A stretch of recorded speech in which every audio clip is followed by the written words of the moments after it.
तो बीजेपी ने आखिरकार उस सवाल का जवाब दे ही दिया जो नतीजों के बाद से हर एक की जुबान पर था।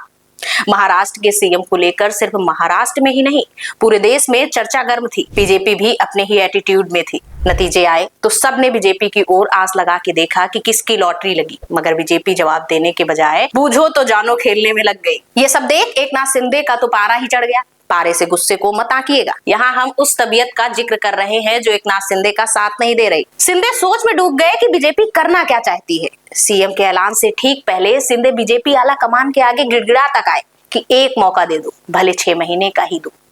मगर बीजेपी बोली नहीं।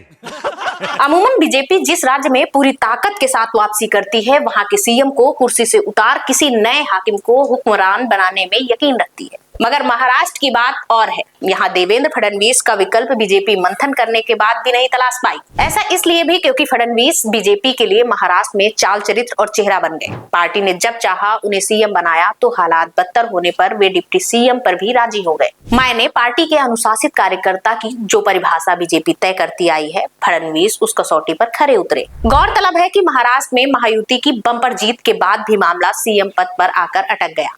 मुख्यमंत्री रहे एकनाथ शिंदे पीछे हटने को तैयार नहीं थे और सबसे बड़ी पार्टी बनकर उभरी बीजेपी मौका गंवाना नहीं चाहती थी। ऐसे में मुंबई से लेकर दिल्ली तक बैठकों के कई दौर चले। हाल ही में गृह मंत्री अमित शाह ने महायुति की बैठक कर बात फाइनल की। सूत्रों की माने तो एकनाथ शिंदे ने अमित शाह से यहां तक कहा कि उन्हें मुख्यमंत्री बना दे, भले ही 6 महीने के लिए ही सही। मगर एकनाथ शिंदे के अनुरोध को इस आधार पर पूरी तरह से खारिज कर दिया गया कि जब भाजपा ने 288 सदस्यीय सदन में लगभग स्पष्ट बहुमत हासिल कर लिया है तो उन्हें पद देना गलत होगा। भाजपा ने 132 सीटें जीती, शिवसेना ने 57 और एनसीपी ने 41। 2014 में भाजपा ने 122 सीटें हासिल की थी और फडणवीस को एनसीपी के बाहरी समर्थन से सीएम के रूप में चुना गया था। खैर, सीएम की कुर्सी पर फडणवीस तो फाइनल हो गए।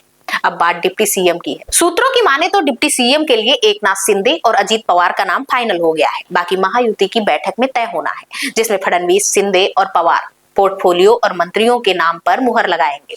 यह सब फाइनल करने के बाद मुख्यमंत्री और दोनों डिप्टी सीएम राज्यपाल से मुलाकात कर सरकार बनाने का दावा पेश करेंगे। शपथ ग्रहण कल यानी 5 दिसंबर को आजाद मैदान में होगा, जिसमें मुख्यमंत्री और दोनों डिप्टी सीएम शाम 5:30 बजे शपथ लेंगे।